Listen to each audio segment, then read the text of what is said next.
Sadashiva Samarambam Shankaracharya Madhyamam Asmadacharya Paryantam Vande Guru Paramparam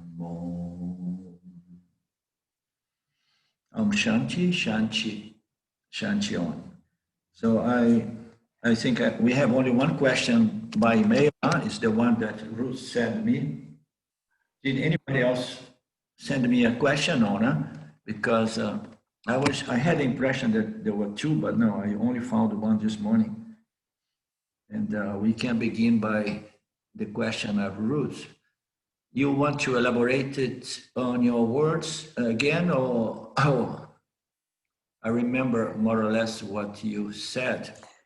Well, I really appreciated how we closed on Monday, saying that that this teaching was not necessarily Hindu, that it was beyond religion, and that anybody anywhere could attain enlightenment. And you know, and that takes into consideration, of course, qualifications, but the idea that it's a global and non-sectarian teaching is very appealing. Yeah, it's not limited by any culture. So it's the essence of the teachings and the message or the statements or declarations, you know, is the same whatsoever language, and it survives. It remains intact outside of its original culture. So if there is such a thing as, you know. But your question, I think, there was something to it as well. So we all appreciate the fact that Vedanta does not require that we learn Sanskrit and all the rituals, and we learn how to do pujas and the whole Bharamradhan, you know. So we all appreciate that, you know. So it does not mean that we kind of have a judgment against the Hindu culture. Like Ramji, he appreciates, he enjoys it, but he knows that Vedanta should never be tied up or conditioned by its cultural environment, you know. So we appreciate that. But you mentioned something in your email, which was like, I hear you saying that we heard the scripture saying that verse, the last verse of last week, it was saying that anyone with a discriminating intellect is fit to gain freedom. Isn't it what the verse says, if I remember well? Does anybody have the verse? I was going to open the verse, but I ended up forgetting. It's the verse 6-1.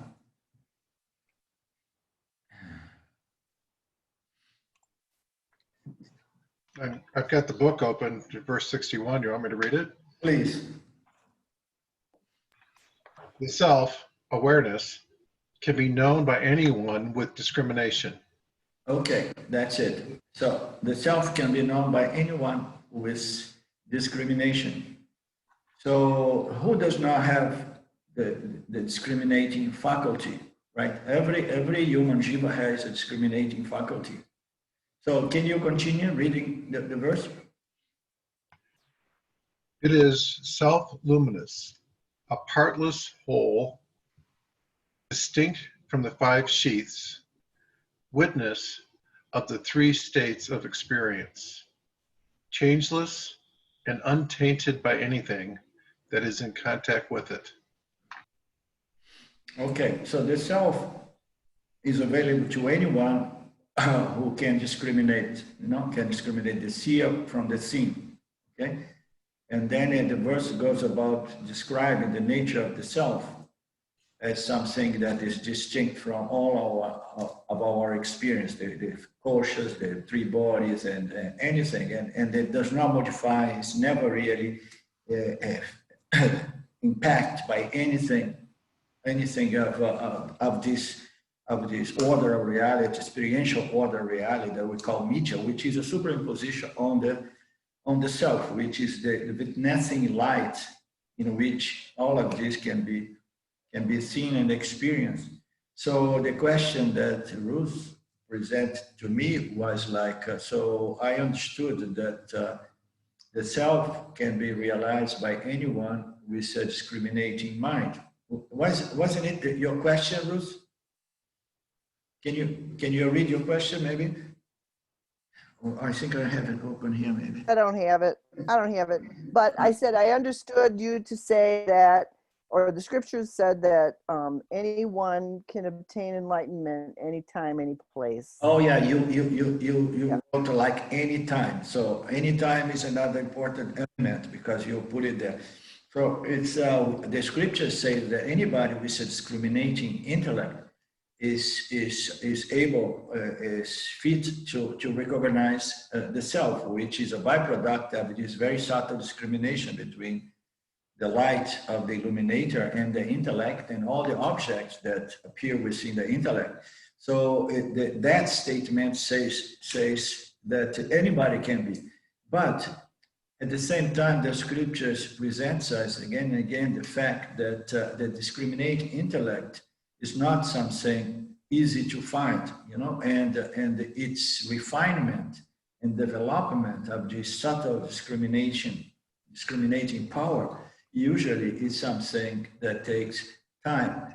So it's not like any time, provide that a time must be there through which the intellect develops subtlety and refinement and sattva guna, you know, predominance of sattva.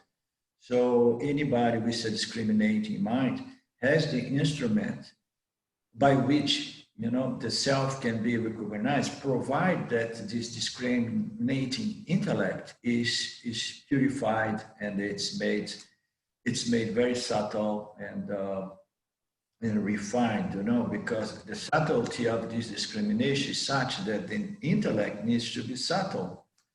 So it is a fact. Everybody has this discriminating intellect, and then it's only a question of refining it, you know, or somehow harmonizing it, tuning it with that kind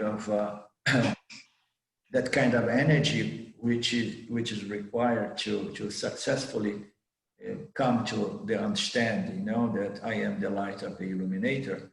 So it is both. Anybody has this discriminating intellect, but as we know, there are most people, they don't even come close to Vedanta because their intellect is too gross.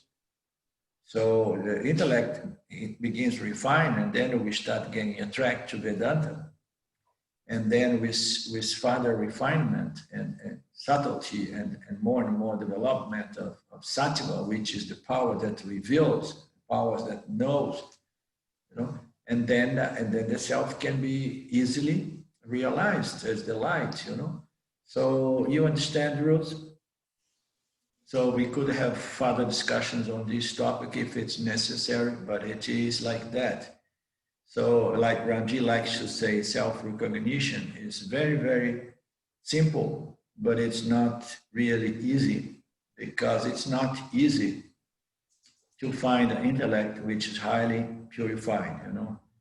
And then we present the list of qualifications, and being the most important, this intense desire to know the truth is the most important qualification.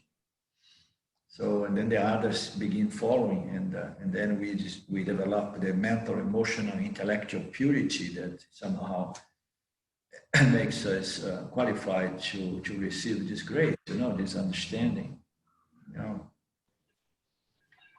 I'm wondering if we could expand or think about, not only do you have to have discrimination, have a mind that can discriminate, but then karma comes into play as well too at the different levels. I mean, do you have to have a certain makeup of karma, both for the individual, the situational, and the universal karma that comes together in order to create this sattvic environment? Totally, very well put, Dave. Thank you.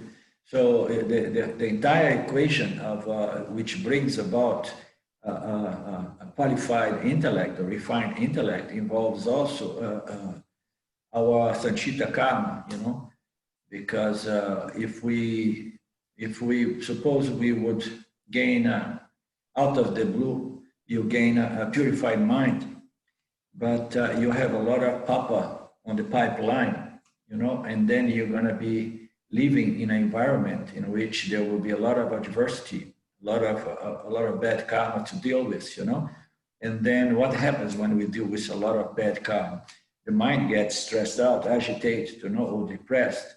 So and then to retain this knowledge becomes a secondary problem, you know, because even if you had the subtlety to discriminate in a moment of pure sattva, I often put it that many times we have this clear understanding, and that is due to a moment of pure sattva, of intense sattva, let's say. But then depending on the overall condition of our mind, our sanchita karma that manifests as our prarabdha karma, we'll be able to hold that self-knowledge, to hold that understanding, you know, in a way that we can appreciate and enjoy the fruits of this self-knowledge, you know, which is the real purpose of self-knowledge, is so that we can enjoy the sense of limitlessness and security and freedom. So that's very well put, David, but we can go as deep as we wish with this topic, you know. So you see, in order to develop this qualified mind, we need to have, you know, traveled, you know, in our own journey into a situation, position, you know, in time, space, in which we have a good life, a sattvic life, you know. We have kind of good karma working for us, you know. So there are some people that they have good minds, they have a good situation. I have a few friends that I have been in contact with in the past few years. They have some good mind and so on, but they are tied up with very difficult karmas, that the only thing left for them is to be a karma yogi, understand, and to take their karma and just apply that knowledge / attitude to take things as prasad, so that the mind does not get too much affected by a lot of difficult karmas. And on the other hand, there are people who have a beautiful, good karma, you know, especially, you know, generally speaking, good karma, but they are not really interested in discriminating satya from mithya as well. They are just enjoying punya, enjoying their sattva, their life situation, and so on. So this purification of the mind, it comes together with good physical, material punya, meaning to say, I have my lifestyle and the circumstances of my life are good. At the same time, I need to have a good spiritual punya, a mind with a tendency for contemplation and discrimination, because a lot of people can gain a lot of punya but still remain extroverted, you know, by doing all kinds of other activities that can be considered still dharmic and so on, but the person may not be interested to discriminate satya from mithya, you understand? So there are several things, and you need a good spiritual vasana, and then you need good material punya and everything, so the children are grown, or I find myself at early age, like I have no children, no wife, no obligations with life, and moreover, I don't have much attraction. I'm not very attracted to samsara, and then I'm I have the privilege of not having to go through those karmas. But then if I find myself in a situation that I discover Vedanta, like some people I met, but then I have 3 children, I have a business I have to run, and you know, and I cannot walk away like some of us. We very often we have this, when this desire gets intense, we want to walk away from our life. Yeah? And in general, this attitude brings more problems than a solution, you know.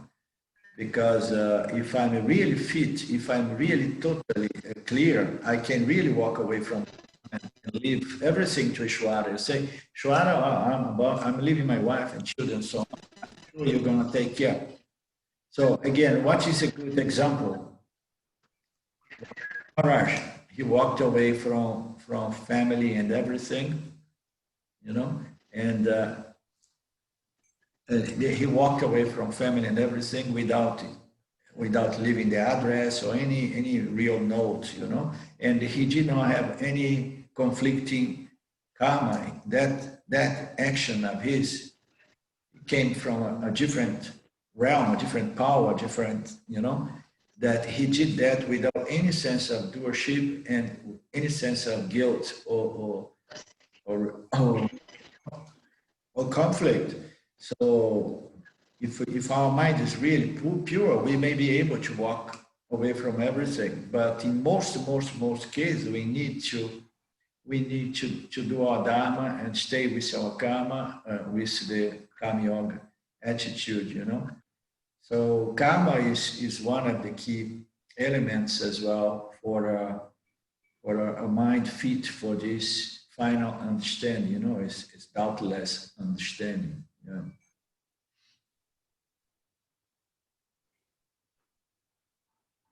I'm just thinking, it seems like in this life, we can make progress, even if we're not meant to really realize enlightenment or realize our true state of self in this life.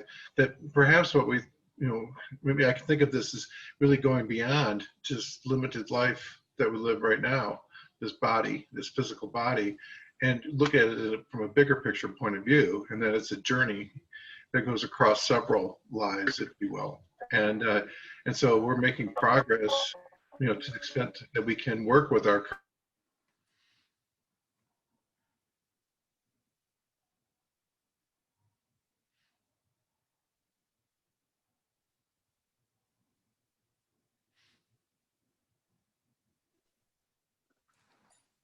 Yes, there was a little cut in here, and you see, Ramji does not like to present. He does not like to samsara. There are other people speaking. There are some or not.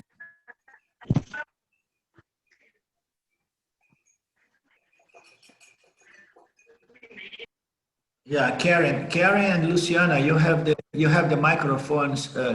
Close your microphones, please. So if you have noise in your background.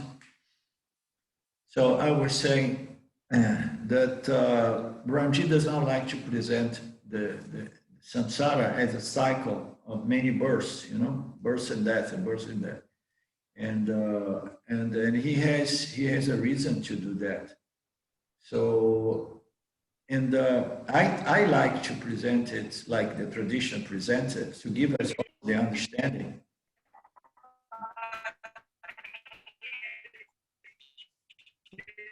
Luciana, can you close your mic, please?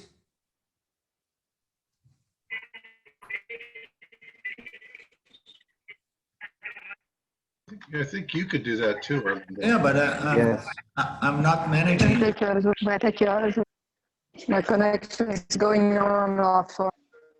Okay, just close your mic because for some reason I'm not being able to mute you.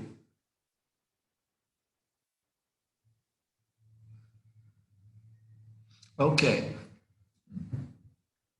Okay, I understood. Now it says I have to ask them to mute, it seems. So I like to present it so that we have an understanding, especially for those of us with a more advanced age, we have the understanding that to grow spiritually is the best game in town, as we say, you know, in the USA. It's the best game in town because as we grow, we enjoy more and more life with this knowledge and attitude as a karma yoga and doing our our Satyanitya discrimination. You know, we keep producing, we keep purifying the mind, and the mind, the intellect, is our primary instrument by which we're gonna enjoy or suffer life. You understand? So regardless of this so-called moksha, you know, or self-realization. So this is the best game in town, and we should not pursue self-knowledge with the anxiety that, oh, it should happen next year, next month, next week, you know, because if we are having that attitude, and then our efforts are not going to be very productive, you know, because we are somehow rushing, and we are full of expectations, anxieties, and frustrations, and then some people get even they just give up on Vedanta because they were expecting a quick result thing, you know. So we should just engage life with this spiritual knowledge, knowing that the more I understand and apply this spiritual knowledge as revealed by the Vedas, and the more I apply, the more I'm grateful, I'm peaceful, and I live my life with a sense of gratitude. And then I'm ready to say goodbye to this physical body when my time comes, without being too attached to it, knowing that, you know, but you are not going to remember. It doesn't matter, you know, it doesn't matter. This spiritual growth is the best game in town, and the more I grow spiritually, the happier I am, the more peaceful, and it is in the spirit of Karma Yoga, so that you act for the betterment or for the good of the total of the environment. So if I can purify the intellect, the subtle body, so that the next jiva coming down the line, you know, in the journey of my soul, if the next jiva, which is nothing but my soul dressed up by a new body, in a new time, culture, space, circumstance, and instead, it's my soul. We need to get this understanding. The journey of the soul. We can have some even epiphanies that points out to some other lives, some other births, some other experience which do not belong to this one. So if we can do something for the benefit of our soul, so who cares about I don't remember? It's not my jiva. So jiva is ignorance. Is, you know, if you want to free yourself for a big chunk of this ignorance derived from this identification with the body, especially the body mind, we need to develop this broader vision in a way that I know, I say, no, I mean, my soul does not die.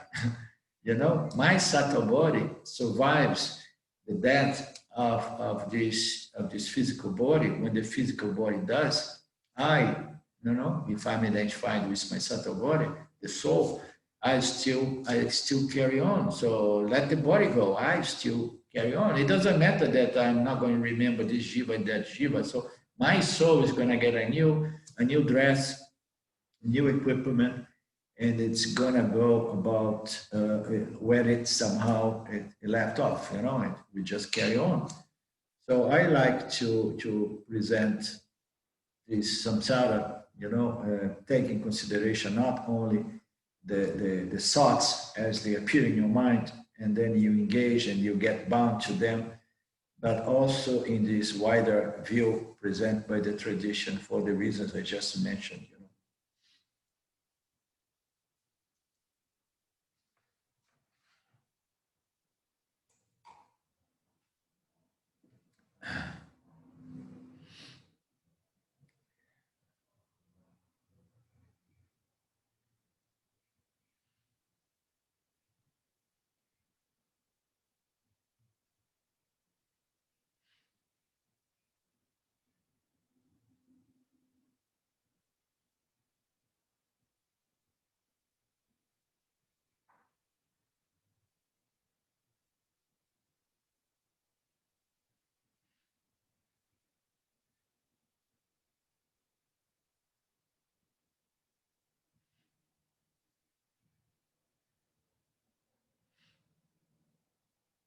I'll share a story or something. Just kind of, I think it's related to this, but I had somebody that I've known a while send me a text and just ask me how I'm doing, and I responded that I'm happy and healthy. And the reply back was, "How can you be happy? How can you be happy in this? Given the world, the situation that we're in, and what's going on, how can you be happy? What is your secret?" And I have chosen not to reply because I don't want to teach. I don't know what to say, but no, I really feel that way, and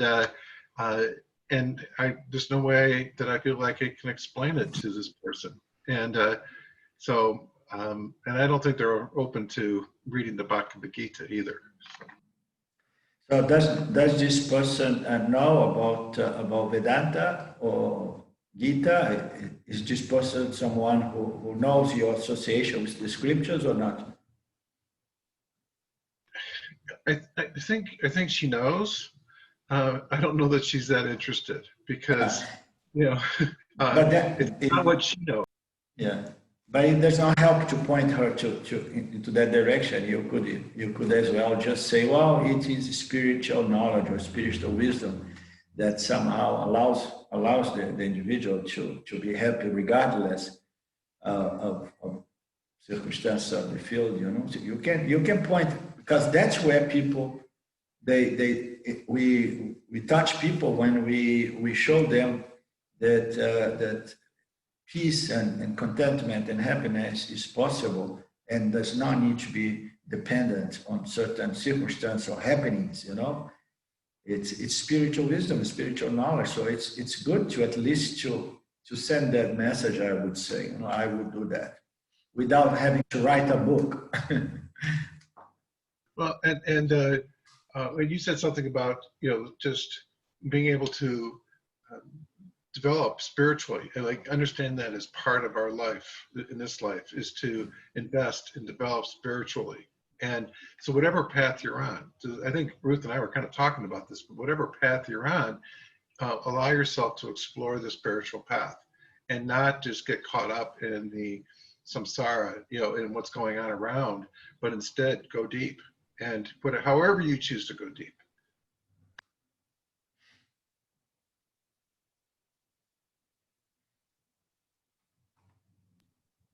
Perhaps, and I've been thinking about this myself, because often I am not happy about the world, but then there are moments when a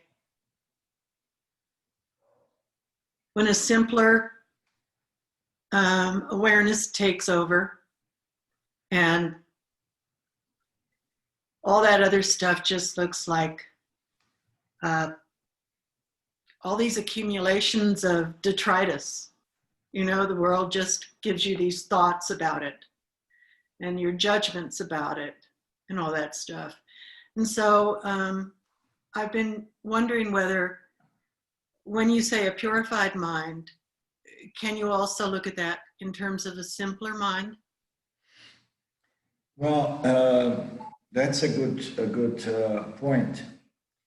So you said something that caught my attention, is that when I just awareness, simple awareness comes in, So this simple awareness or simple mind, as you put, is another name for a pure intellect, and a pure intellect is an intellect that sees things in the world, for example, the situation of the world, more objectively.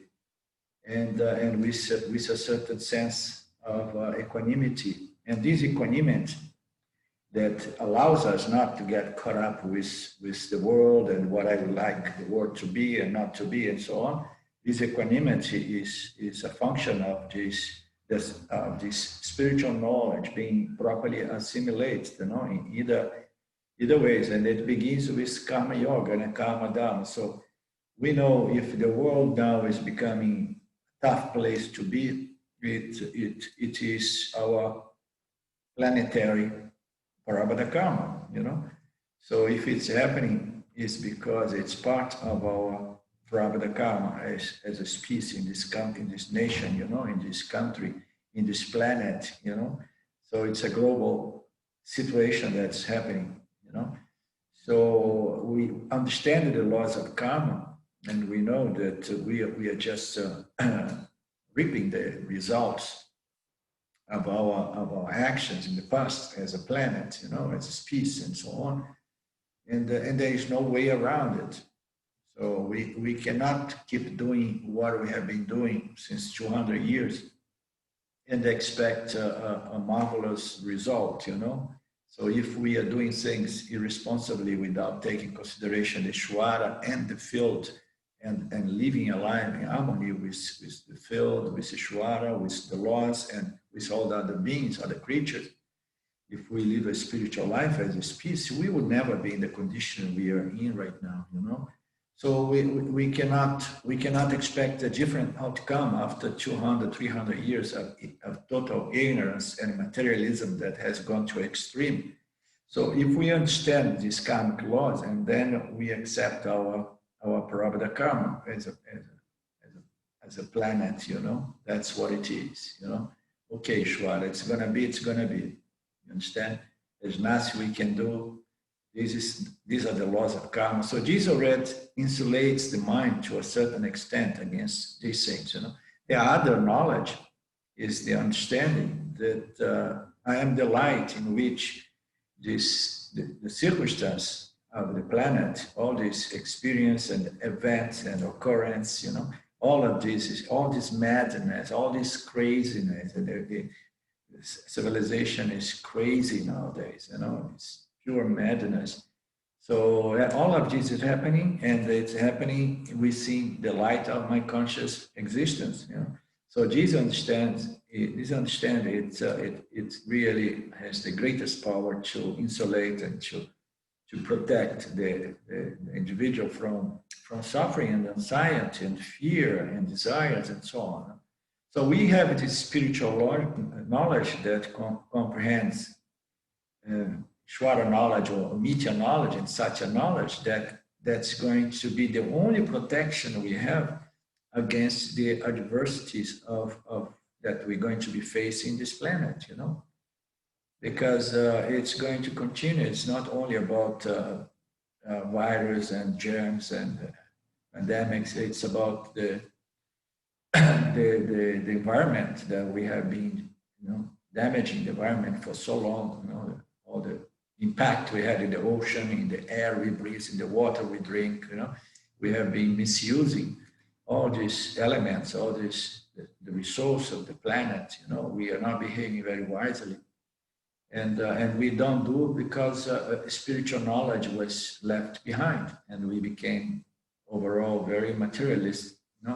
We orient about materialism and me and what I want, and I want comfort, I want this and I want that. So we the only protection we have against what's coming is spiritual knowledge. There is no other protection, We have no clue what's coming, what's going to be hitting us from now on. But I have the impression that it's going to get worse before it gets better. So it's better we develop a strong mind, spiritual, through this spiritual knowledge, Yeah, and it seems to me it's more, it's the difference between being a person and trying to use your understanding as a buffer and just being the self and being untainted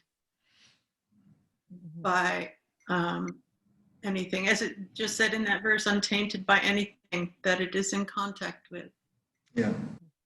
So I try not to give myself a break when I feel myself buffered by punya and keep pushing. But then I get the question, is that pushing, is that an action that keeps me as a jiva?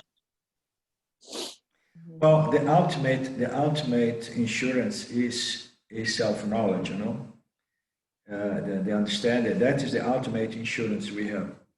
But we have a primary kind of preliminary or intermediary insurance, which is to understand that everything is Ishvara, and Ishvara with its laws, and so on, is going to keep bringing balance to the field. This is a realm, a field of duality.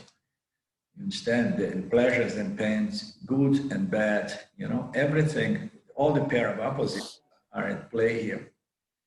The thing is that ignorance took over in such an extent, it seems, that we are living in a position that may have happened already before in this planet, when we developed so much scientific knowledge and technologies and so on.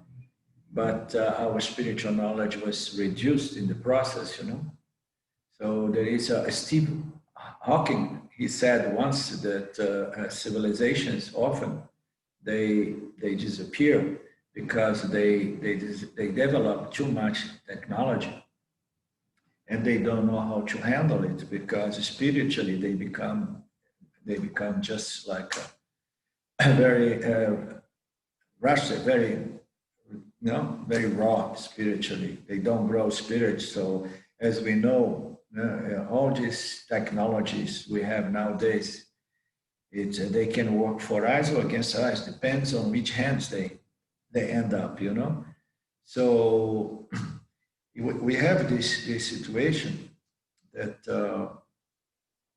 we know, that what's coming, can only, full protection is only possible, by the means of self-knowledge, as you just described in that verse. But understand that everything is Ishvara, and you resolve your individual jiva with our likes and dislikes. We resolve it in Ishvara, and we say, okay, Lord, so it's your will, and only your will after all, because you know what is the best for the overall, for the field, So, and what can we do? I was going to say something, but I lost my. It seems like you're talking about karma yoga again. Mm-hmm. Yeah, it's karma yoga is the key here. So there is only so much we can do. We know that we can grow and grow and grow until we understand that we are free from whatsoever happening here.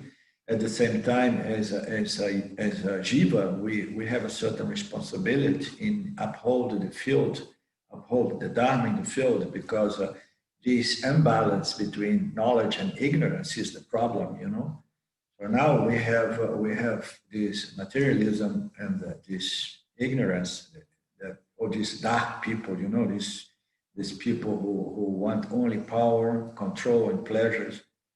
They want to dominate everything and everyone, all the resources of the planet. There is this war among them and so on. So this is all due to ignorance, and we cannot transform them, although Krishna says again and again. So people who are extremely adharmic, they need to be converted into Dharma, and if they are not convertible, they need to be destroyed. So, and then what are we going to wait? I mean, Ishvara should know now how to bring balance to this mess, Either he brings a lot of Arjunas or avatars, or they infuse people with the spirit of fighting to uphold Dharma, or he sends an arm of avatars that can impact and teach, or bring back alive this spiritual knowledge, the Vedic knowledge, because I hear Paramarthananda here and there repeatedly saying that the Vedic knowledge is declining, and it is something that it's he's concerned, everybody's concerned, So the Swamis and the Ashrams, they are no longer seen as something great, but they begin seeing like parasites of society. We saw these things happening. We saw what China did with Tibet, what China does with all the religious people over there, and this is an example that for us to be careful as well, So if we lose if we lose this spiritual knowledge, and then I think we're going to burn this planet to ash, you know. Somehow, Ishvara is going to take care of everything. He's going to bring some cataclysms, you know, that's going to somehow brings again a little bit more balance to this madness. So I'm counting Ishvara doing something. So he brought us all in this mess, you know, and now he better finds a solution here, you know. And if solution is to erase most of us from the planet, so be it. But we should, you know, wish that he's going to do something to preserve his creation, and the most important flower of his creation, which is the human free will. You know, although the human free will is kind of devastating the planet itself, you know. So we don't know what Ishvara has in mind, but we should not be much concerned, because it seems that there is very little we can do except to live a dharmic life and keep doing our discrimination, you know. What can we? You reminded me of another quotation, which I don't remember exactly, but of Stephen Hawking's, when he said that the biggest enemy of knowledge is not ignorance, it's the illusion of knowledge. And so maybe it's that when we start on this scientific path, we get more and more the illusion that we know what we're doing. Yeah. We have no clue. Yeah, that's the problem. You know, when human beings develop this scientific knowledge, technological knowledge, we start interfering somewhat with nature. We're going into the genetic modified food, and among many other things, you know. We start playing with the atmosphere, and we have no clue with certain drugs. We have no clue of the consequence, repercussions of. We don't have the entire picture. So this knowledge, if they are not, you know, supported by the spiritual knowledge, they may be dangerous. You know, I mean, Einstein, when he understood the atom, and then they start splitting the atoms and discover all that energy field, you know, and he thought that could be used, you know, for the betterment of society, of our civilization. But immediately people took hold of that and destroyed Hiroshima and Kawasaki, you know, and Kawasaki or Nagasaki. What's the name of that? Hiroshima, Nagasaki. Nagasaki. Nagasaki. Yeah, Nagasaki. So knowledge, and people, when we develop this scientific knowledge, people feel like, wow, you know, now we are almost like God. There are a lot of people in our civilization nowadays that start feeling so powerful because they have so much knowledge that they almost feel like they can challenge God. So good luck with that, you know, because what they call knowledge is wrapped up with a lot of ignorance as well, you know. Yeah.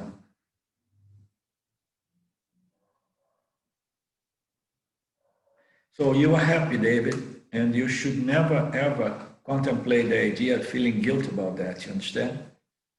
Don't let that thought cross your mind. Yeah, I know me, and I want to help others, and I want, you know, I want, and it's really their journey. And I'm kind of thinking more and more, it's just like, go deep. So, and go deep in whatever way you want to, you know, whatever spiritual path you're on, just go deep, get away from the surface. And that's where the science is trying to sort out the surface, and go deep. And as you go deep, just explore and inquire and do your work. And there's calm in the ocean below the surface. So find your calm. Yeah, beautiful. Nicely put. Yeah, so it's good. That's what it is. One time I was in India, several years back, I think, when I met Mark for the first time. And then when I came back to wherever I was at the time, and then I was I was participating in a blog that was available at the time in Shine World, and people started interacting a little bit, and people asking how was my experience in India. And then I started saying like, wow, it was beautiful. I was so happy and blissful, and it was wonderful. I was so happy there. And then somebody started challenging me, saying like, how can you be happy there, seeing so much suffering, injustice, and people being killed, wives being burned. How can you be? I mean, what? And then the woman told me, so what did you do for the suffering people? She challenged me like that. What did you do to make it better there? So you're a selfish person. You go there to enjoy, and what have you done to contribute to that? And then I made a mistake to engage that conversation and explain them the laws of karma, that everything is happening according to this perfect karmic order in which people are going to go through the sufferings that are in their county. I was literally crucified in that group, and I left that blog. I left that. I forgot the name of that forum. No, it was not forum. I forgot the name. But anyhow, I left it, and I told Ramji and Stan that I left it because I tried to share Karma Yoga, and people crucified me there, saying that I was selfish and so on. So we need to understand that we need to save ourselves. We need to establish this knowledge so that we can save ourselves, because this is only possible through our personal efforts. And this does not mean that we will never be a contributor, because we are Vedantins. Vedantins has the entire picture of this spiritual knowledge. It implies, it includes also being a good contributor, of acting in a certain way that I add benefit, value to the field, So I'm contributing, I'm impacting people positively, I'm following Dharma. I'm one less, angry or self-centered person out there, with wanting to bend and deceive and so on. So, but I can only save myself, I can share a little bit here and there. I can try to point people, but and the best remedy about this condition is knowledge, as we know, because we suffer from ignorance. So the only remedy against ignorance is knowledge. So you can point some people towards knowledge, spiritual knowledge. Karma, Dharma, and Moksha is the complete teachings of Vedanta. Karma, Dharma, and Moksha. And you find all of that in the Bhagavad Gita. So, but it's important that we don't feel guilt about, the suffering that is there in the world, because it may get much worse, and we may see very close relatives and people who are close to us going through a lot of adversities. And there's very little we can do about that, because it's all part of our collective, our planetary karma, but also our individual karma, each one of us.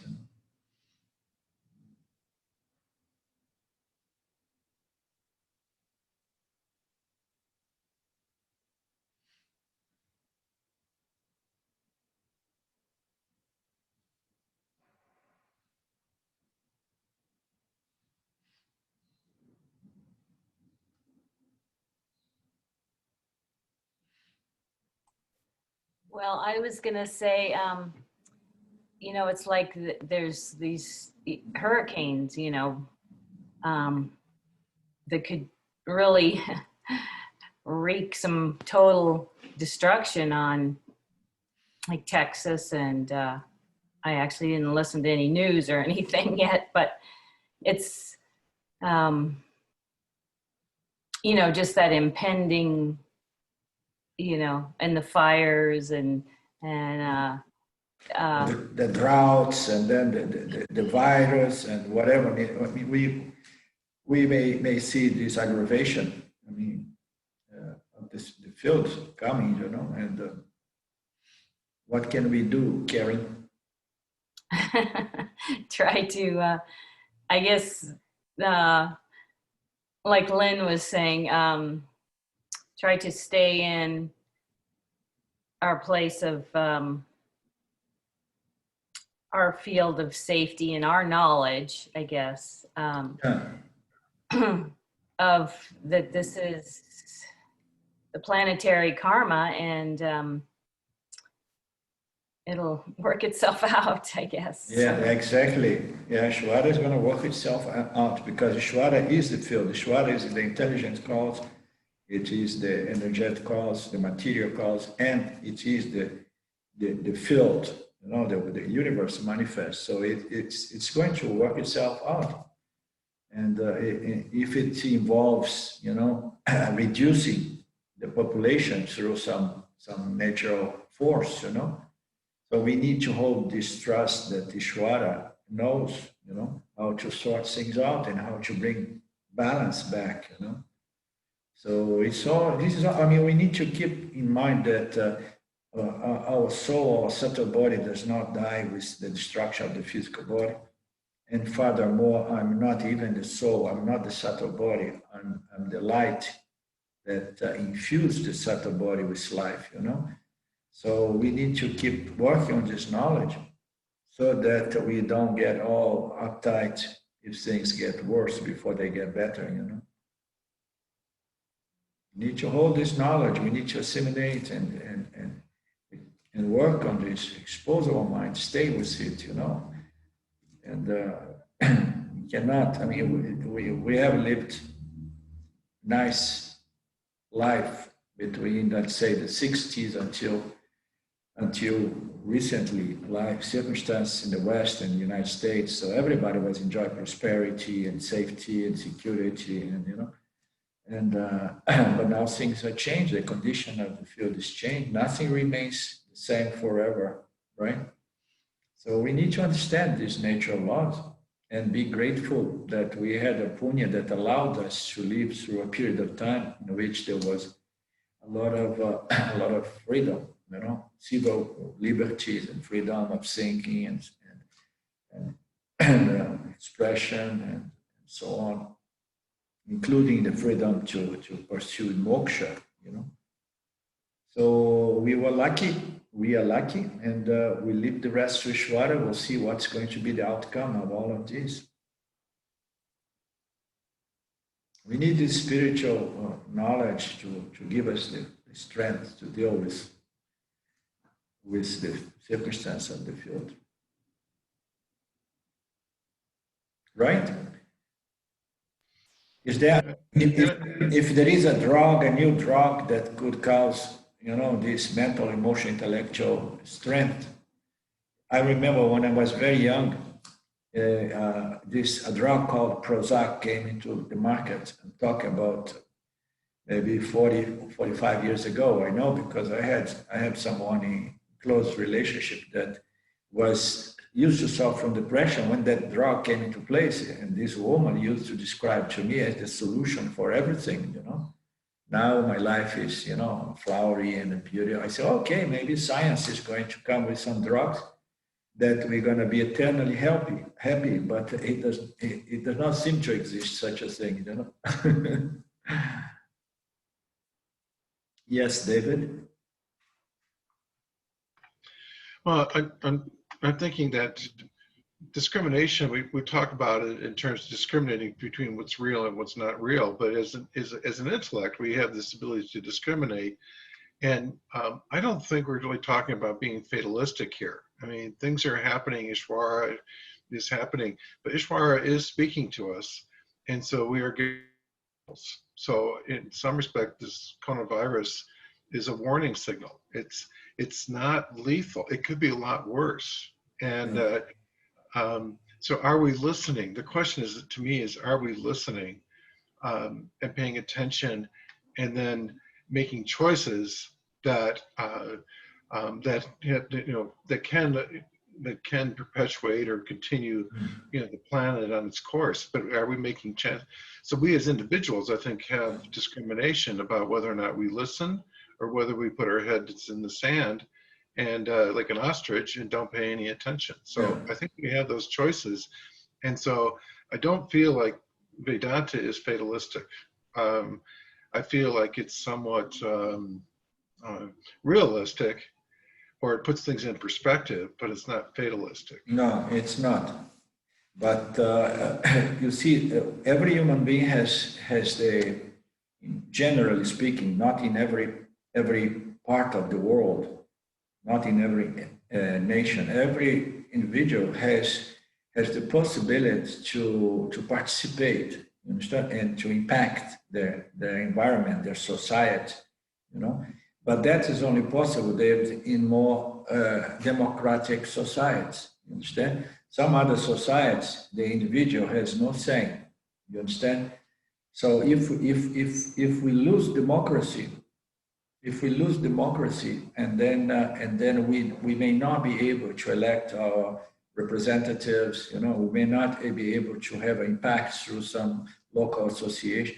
That is dangerous, because the people who basically control the world, they always control the world, but they never had as much power as they do nowadays, because they have concentrated too much wealth. You understand? So the danger here is that it become a fatalistic thing if democracy is really destroyed, you know, and that is the danger that I see right now in the planet. You know? So, and then what we do, we try to save ourselves, because after all, you know, it's the best, it's the only thing we can do. And then if we can contribute to the field, you know, we can share our knowledge, we can do good actions, we can tell people, hey, come on, now let's get together and let's make sure that everybody understands that, you know, let's create a new association here to take care of our environment, and to make sure that all these 600 plus labs that work on bioweapons, you know, that they are all closed, you know, and we don't want to have this. Let's get rid of all nuclear armaments. So if we have a say, we could engage on activities that could protect the environment, you understand? But if we don't, then and then basically we have to save ourselves, and we cannot really preserve much the condition of the field for the future generations, because somehow we may not have this possibility, you know, in the coming future.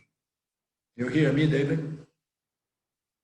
I'm hearing, and it's a question of whether we're really at a tipping point. Are we at a spot where, you know, it's almost irreversible at this point in time, or is there still some potential to reverse the direction that? Yeah, and by now we need to rely on the people in power to change directions of things here, you know, and the people in power, they have lost their way spiritual, most of them long ago. So we have to rely on these people, and these people, they don't have much empathy and love, you know, for creatures, and they just, the language is the language of profit and accumulation of power and control, you know.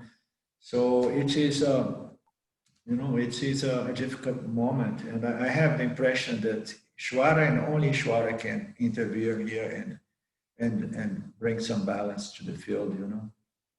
I've been thinking about, if you could remind me of what this is exactly, but in the Gita, Arjuna asked Krishna to show him his swarupa, his nature.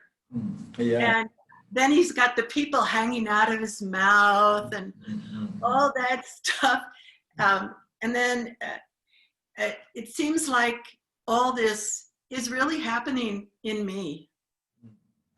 Yeah. That, you know, racism, the end of democracy, the end of the balanced ecosystem, everything is happening in me.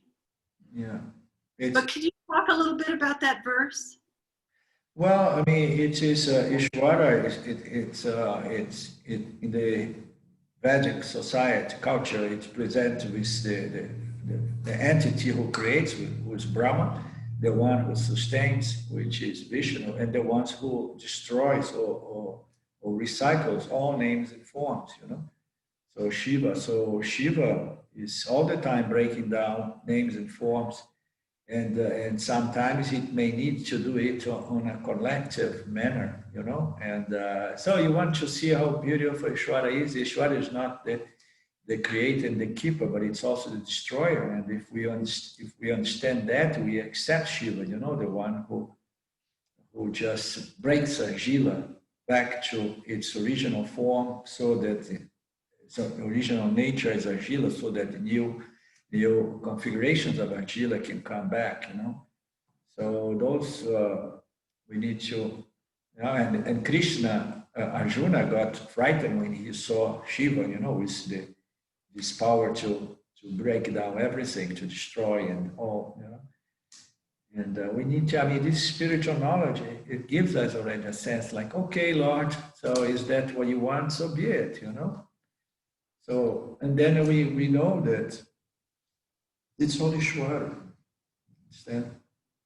I have the feeling that the times that spiritual people could have a significant impact. I mean, when I met Osho Rajneesh long ago, on the 70s, Osho was already saying that meditation and enlightenment was going to be the only salvation for the planet, because at the time we used to live under the Cold War and the threat and fear of nuclear explosions and so on. So he used to say that this knowledge, self-knowledge, enlightenment is the only solution to protect this beautiful planet. You know? So 40 years have passed or more, and by now I have the impression that our swamis, our gurus, and all the spiritual people do not seem to have the power to really turn things around. You understand? Because the Duryodanas, there are too many. The people who do not give a damn for living beings and the nature of the field and the preservation of the harmony. These people, they only think about profit and money and control. So I think that this war between Dharma and Adharma, which is the fundamental play of Nitya, you know, it's going to come back to balance by now only by the intervention of Ishvara through its cosmic laws. Because all the spirituality, it's kind of declining here, you know, all the teachings and the avatars, they are under attack, literally. So my take is that Ishvara is going to need to figure out and do something on not counting on the Jivas and the avatars and the Arjunas. But I may be wrong. Maybe a lot of good people are going to be working behind the curtains, and they may manage to uphold Dharma, you understand, and destroy the Duryodanas. So, I mean, who knows? But the trend here, it makes me to inclined to believe that only Ishvara can somehow intervene and bring again balance. And that could come through a lot of destruction. Yeah, it could come that way. But I may be wrong. But anyhow, que será, será, né?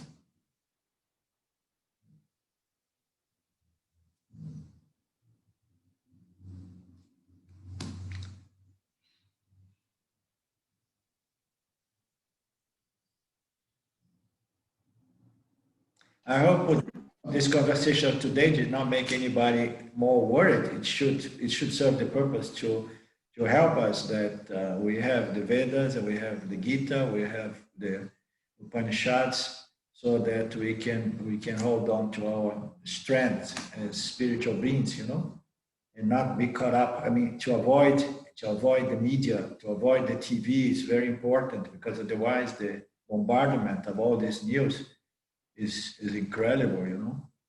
I mean, there's no way you are not going to be affected and worried and concerned if you're all the time hooked with this TV that is there mostly to generate more and more fear, and because people who are population that is under too much fear, it's more easily manipulated, and controlled and so on.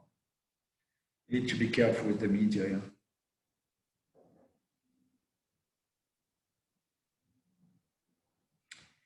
Okay. So let's take it easy. No worries. Ishwara knows it is the all-knowing, intelligent principle. Kisera sera. And we keep doing our work, knowing for sure that my soul does not die with the destruction of the physical body. And my true nature is free and independent, even from my subtle body and everything, and I am that. So we keep in mind this teaching, and all is going to be good, right? Om Purnamada Purnamidam Purnamudachyate Purnasya Purnamadaya Purnameva Vashishyate. Om Shanti Shanti Shanti. Thank you, Lord. Thank you, everyone. A good rest of the day, and we meet again next Monday. Thank you. Much love, Arjun. Thank you, Lynn. You too. Bye-bye. Bye-bye.